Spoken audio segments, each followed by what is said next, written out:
bem-vindos, amantes da quinta arte, ao Primeira Página, onde a primeira impressão equivale. Eu sou Rafael Campos, esse é Matheus Braga, e hoje nós iremos trazer um livro que virou filme, mas teve algumas adaptações até a questão de nome. Hoje iremos falar Onde os Velhos Não Têm Vez, de Cormac McCarthy. Mostra aí pra nós, Matheus. É isso aí, Rafa. Eu tô aqui com uma edição até nova dos livros do Cormac McCarthy, aqui da editora Alfaguará. É uma capa bem simplesinha, não tem muita arte, só um sol aqui, uma caminhonete, e o fundo todo em vermelho, né?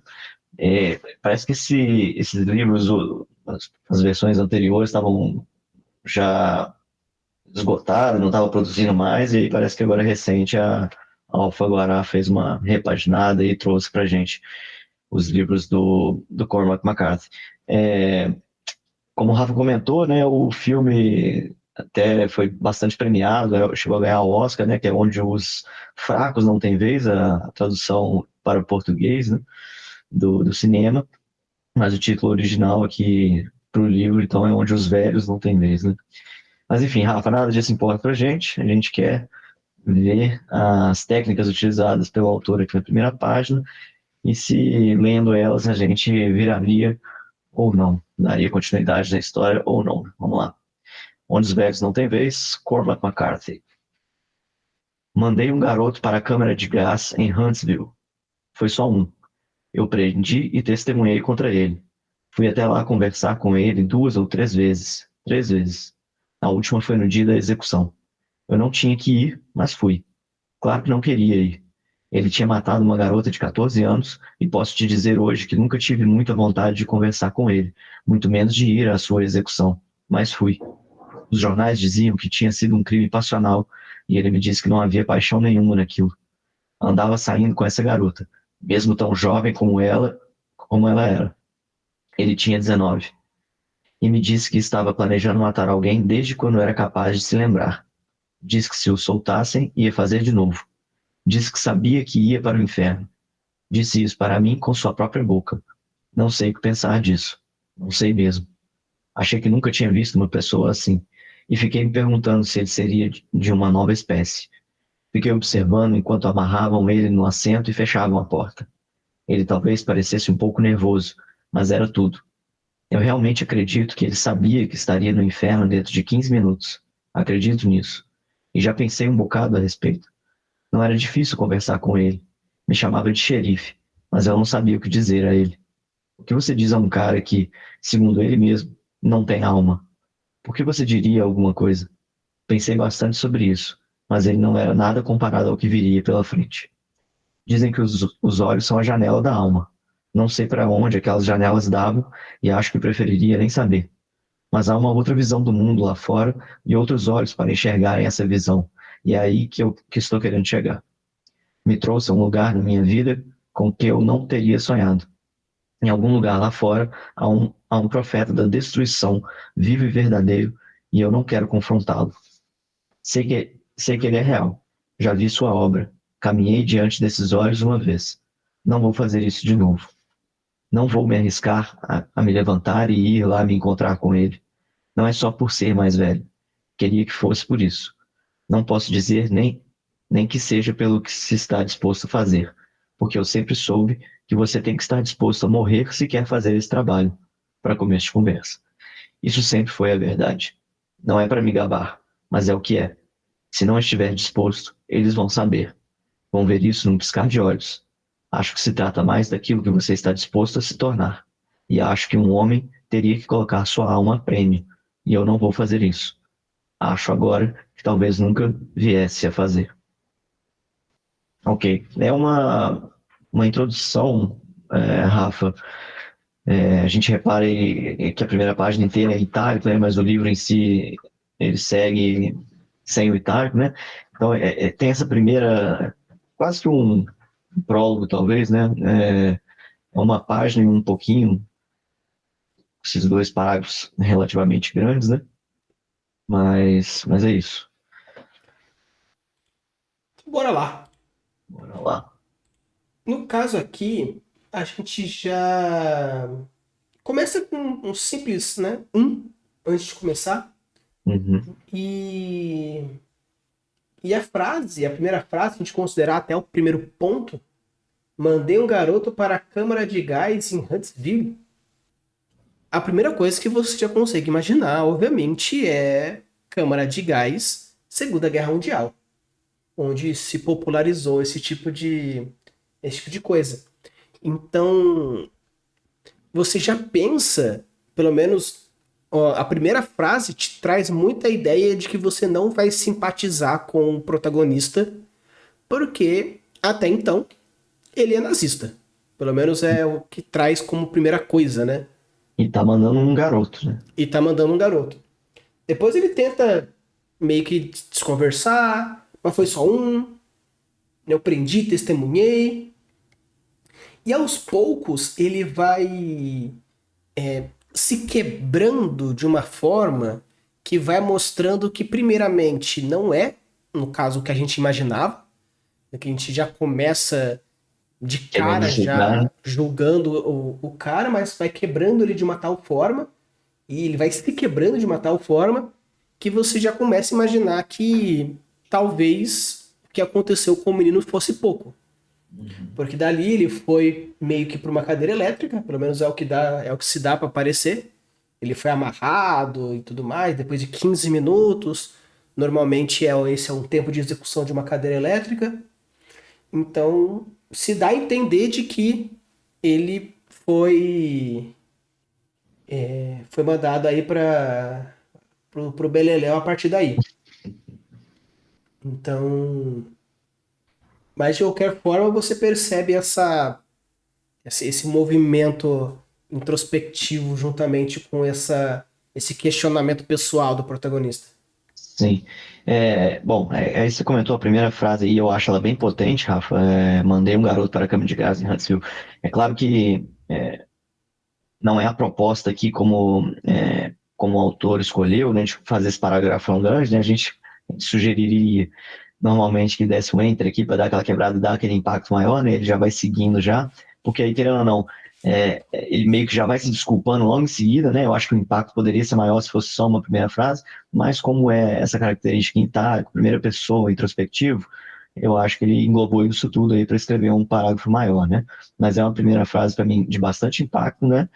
Que já tenta te caracterizar um pouco o personagem, apesar de logo depois ele ir subvertendo, como você colocou, né? A gente tende a não ter empatia nessa primeira frase, mas logo depois você vai vendo, porra, não, era uma pessoa má que ele matou, né? E tal. Que ele matou, não, que ele mandou para, vamos dizer assim, para a justiça, né? E, e aí eu acho que o autor fez bem isso, né? De propósito, claro, né? Ele falou assim, ó, eu vou te mostrar uma informação bem sombria do meu personagem, mas ao mesmo tempo eu vou te fazer entender por que que ele tomou essa decisão, como é que ele chegou nisso, né? E acho que é um pouco de mostrar que as pessoas são cinzas, né? Vamos dizer assim, né? A gente tem, ninguém é 8 ou 80, né? A gente é um meio do caminho aí, tem que tomar decisões éticas e morais que às vezes são pesadas, né? Mas que faz parte da vida, né? Então, me dá a sensação de que o livro vai ter um pouco dessa tonalidade, né? De personagens cinzentos, assim, né? É, não li o livro ainda, não sei, assisti o filme só, há muito tempo atrás também, não lembro com detalhes de muita coisa, né? Mas sei que é uma história de assassinato, né? De crime e tal, mas eu acho que a ideia dele aqui, essa primeira introdução aqui é isso, né? Passar um pouco da mentalidade do personagem, né? Que é a caracterização do personagem, para a gente tentar criar uma empatia com ele, ainda que ele tenha feito algo é, moralmente questionável, vamos dizer assim. Sim. E você percebe que tem diversas técnicas que reforçam essa ideia de construção e desconstrução. Primeiro, o próprio fato de ser em itálico, normalmente a gente fala aqui que o itálico tem a função de destacar e diferenciar alguma coisa, considerando que os dois parágrafos inteiros são itálicos, então muitos autores consideram o itálico como pensamento, e dá para ver claramente que isso é um pensamento, é uma reflexão. Uhum. Então, ele pegou a regra, né, no caso que seria use itálico para pensamento, e reestruturou toda a proposta, deixando tudo em pensamento, que não deixa de ser. Acho isso bem interessante. E ele usou coisas legais como a própria repetição, Isso que eu ia falar. a própria forma de escrever mais coloquial, que Uhum. você percebe que tem umas repetições meio bizarras, uns trechos Frase que curtinha. frases curtinhas, mas da mesma forma é curta, mas mantém-se dentro do mesmo parágrafo, Uhum. porque como é muito grande, traz aquele susto de ser grande, duro, pesado, Uhum. algo que remete também à própria reflexão da própria pessoa. E ele faz pergunta, ele mesmo responde. Então, sim, esses dois parágrafos têm muito uma ideia muito forte de ou até mesmo algo terapêutico, onde tá lá ele contando pro terapeuta e ele respondendo por si só também, ou também uma proposta meio de diário, onde ele pergunta e ele responde, ele faz as próprias colocações de acordo com o que ele acha interessante. Então eu achei uma forma que foge do tradicional, mas não deixa de ainda manter-se a regra. Então é bem legal aqui, porque você percebe uma pessoa que está cagando a regra sem cagar a regra. Uhum. E assim, Rafa, são dois parágrafos, né? Essa primeira introdução, e aí realmente ela acaba, tá? Vira a página e começa outra. Apesar de que eu tive que avançar a primeira página, porque o parágrafo termina só na segunda, né? Mas digo, a terceira página já começa, vamos dizer assim, sem itálico, né? Narrando a história. Enfim, então são dois parágrafos, e esse primeiro parágrafo ele é muito focado nessa questão dessa relação que ele teve com esse menino, né? Esse cara aí que ele mandou matar. Não fala a idade especificamente, chama de garoto primeiro, depois fala chama de cara, né? Vamos dizer assim, o ato sombrio que esse cara fez, né? E como ele lidou com isso. E o segundo parágrafo em si, ele já começa a fazer aqui mais uma analogia ali com a questão da janela dos olhos, da alma, né? Já começa, não sei se é meio que mais uma introdução pelo que está por vir, né? Ele é um parágrafo mais, como eu vou dizer, mais meio genérico, assim, não fala em nada especificamente, você não sabe direito do que ele está falando, mas é o que vai poder linkar provavelmente com o começo da história em si, né? O que me dá a impressão de que esse primeiro parágrafo todo, ele não vai fazer parte da história em nada, é alguma coisa que já aconteceu, tá aqui só para caracterizar o personagem em si mesmo, né? E o segundo é que vai aqui, talvez, dar o ponto de partida para o início da história em si. Eu concordo bastante com essa ideia de que o primeiro parágrafo tem como principal foco a caracterização do personagem, principalmente todo o trecho reflexivo.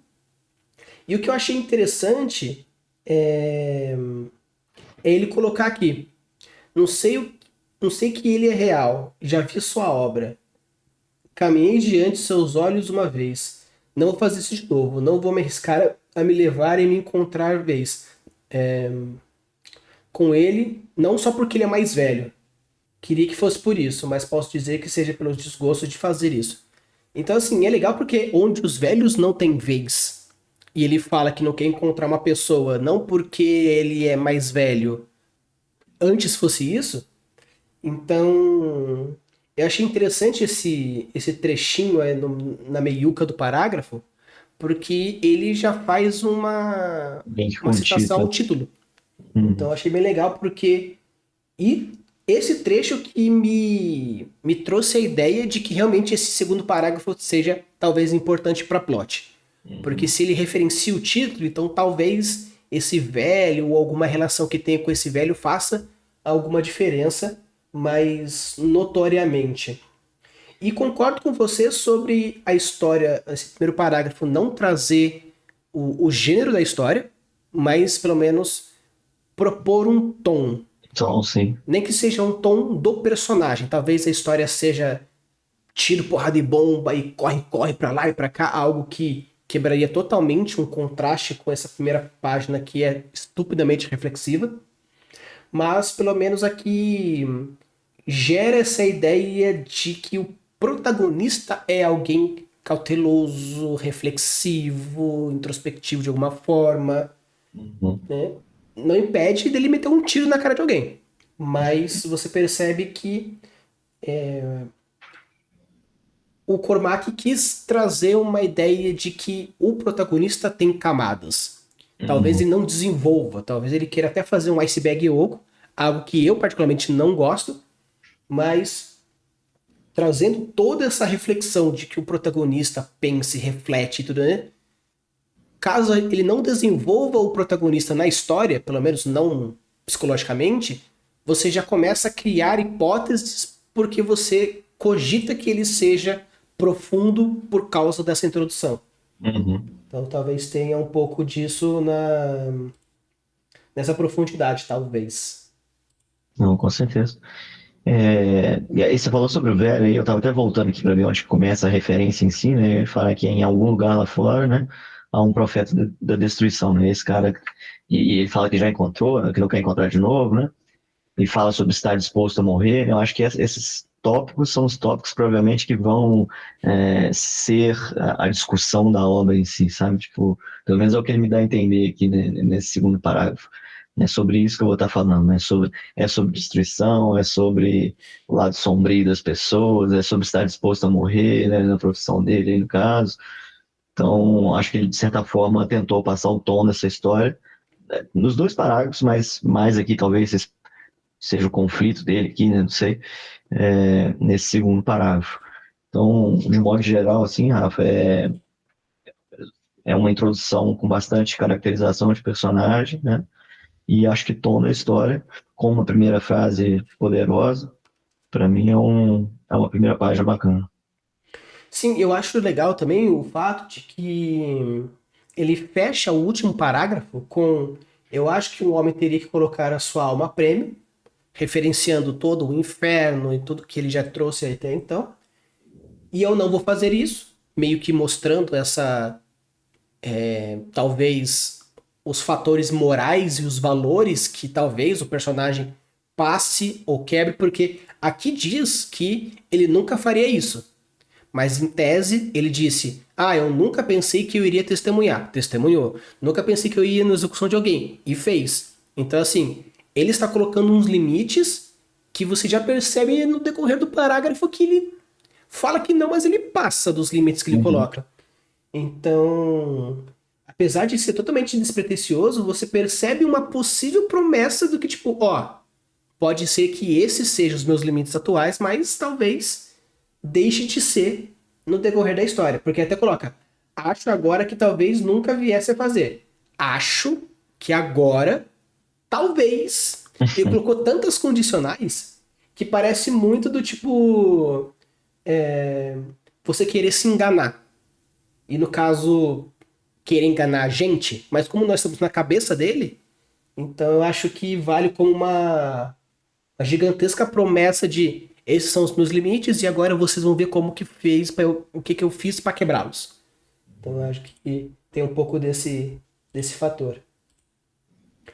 E aí, Matheus? Vai virar ou não vai virar a página? Vou virar, Rafa. Como falei, para mim tem três, pelo menos. Acho que dá até para pensar, né? Tipo, que seria o essencial para se virar uma página, né? Eu acho que a gente cita várias características, a gente cita caracterização de personagem, tom de história, primeira frase, é conflito, né? São características importantes de se ter no início de uma obra. E acho que, sei lá, se o cara colocar umas duas, três ali, ele já tá positivando para conseguir que alguém vire a página dele, né? É claro que, além disso tudo, tem né, a fluidez da leitura em si também, que são outros fatores, né? Mas, enfim, ele aqui trouxe a caracterização, trouxe uma primeira frase boa, trouxe um pouco do tom da história, e eu gosto desse elemento mais cinzento, mais sombrio também, que já entra na parte pessoal, e isso tudo corroborou aí para me interessar em continuar a história. No caso, eu tô em dúvida, apesar de ser uma boa primeira página, eu acho que talvez a minha dúvida caia um pouco no gênero da história. Porque o Matheus é muito fã de drama. Uhum. e essas questões do psique do personagem, tanto que tá fazendo aí psicanálise pra tirar um pouco desse gostinho aí. Então, eu sinto que essa história vai girar muito em torno desses debates que o personagem tem. Então, apesar de que, quanto à questão de tecnicismo, eu não vi nada que me incomodasse, talvez um pouco mais de outras percepções, não apenas a autopercepção, mas isso aí fugiria um pouquinho do próprio tom que ele quer trazer. Então, no caso, eu não viraria, mas pelo gênero que eu sinto que vai ter. Não eu sou um fã de fantasia, Matheus também, a gente é fã de ficção também, mas esse quesito um pouco mais de realismo ou uma ficção histórica, dependendo do período histórico, não me atrai tanto. Então, no caso aqui, eu não viraria, mas nenhum motivo tecnicista, é mais uma questão de gênero literário mesmo. Então, neutralidade viraria, mas por gosto pessoal, pretendo não deixar como não virado. Meio que pra também quebrar um pouco, tipo, ó, tem, apesar de ser bom, não me pegou assim do tipo, porra, vou ler 200 páginas aí do livreto do rapaz. Então, pessoal, se você chegou até aqui, deixa o like, se inscreve no canal e deixa aqui nos comentários se você viraria ou não viraria e se por acaso você chegou a ver o filme, se por acaso você também sabe se tem coisas parecidas, coisas diferentes, se é uma adaptação, se é algo mais ipsiliteris, deixa aqui nos comentários pra gente saber o que você acha dessa história. E aproveitando, avisando aqui vocês que link embaixo sempre para você mandar a sua historinha aqui pra gente. E mais um detalhe importante que nós, como a gente fala de primeira página, iremos trazer primeiras páginas de outras coisinhas também, já deixando aí o spoiler assim para vocês. Então, se você gosta aí de ter boas primeiras impressões dentro das artes que nós trazemos aqui, fiquem espertos porque logo logo teremos outros vídeos pra gente conversar sobre outras primeiras páginas diversos. Beleza? Então, bora ler!